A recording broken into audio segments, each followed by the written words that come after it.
Il sera bien là. Un sas de décompression avant d'affronter la suite. Un retour en France après 8 années. Son frère lui a loué une chambre tout en haut de cette villa, la seule à ne pas porter de nom. Juste un phare bleu peint sur le blanc de la boîte aux lettres. Une modestie qui convient à son tempérament. Il sera bien là. Il a loué pour 15 jours. Il vivra face à la mer, dans une toute petite chambre. Il pourra travailler, continuer ses vidéos YouTube.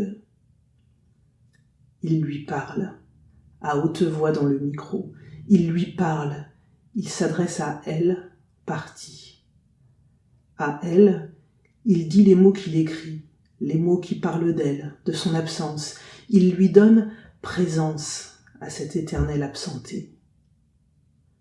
On bute sans cesse sur ce départ raconté, inexpliqué. On attend la raison qui effacerait peut-être le désir qu'on a de comprendre pourquoi.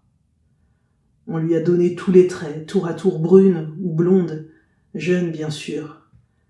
Sauf que toutes ces années à lui parler, lui écrire, ont bien dû la vieillir, effacer le lisse, la marquer un peu, la chiffonner.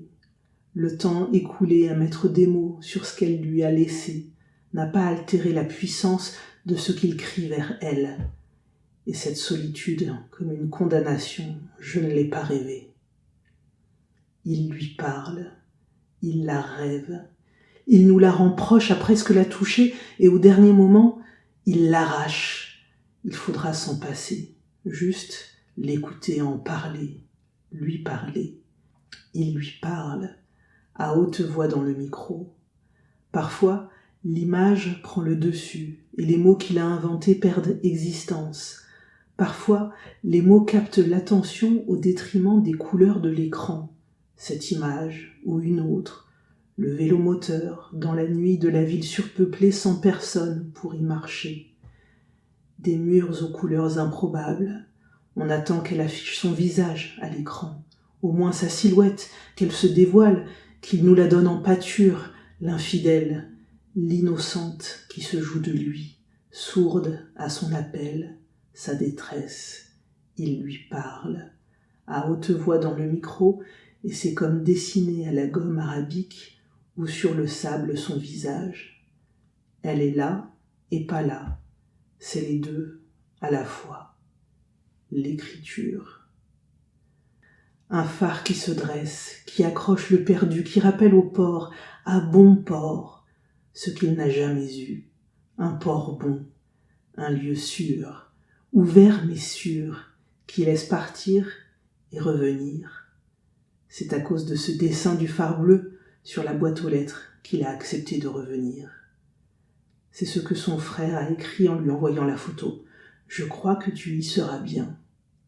Il a épinglé le mail avec la photo en document joint. Il est venu la regarder plusieurs fois avant de lui répondre que oui. Il viendrait au printemps. Il est dans cette chambre à présent, face à la fenêtre. Son regard surplombe la mer. Il est le phare bleu. Il l'écoute leur parler à haute voix dans le micro. Sa traque n'a pas de fin. Une vidéo de littératube après l'autre comme une addiction. Elle l'écoute leur parler à haute voix dans le micro.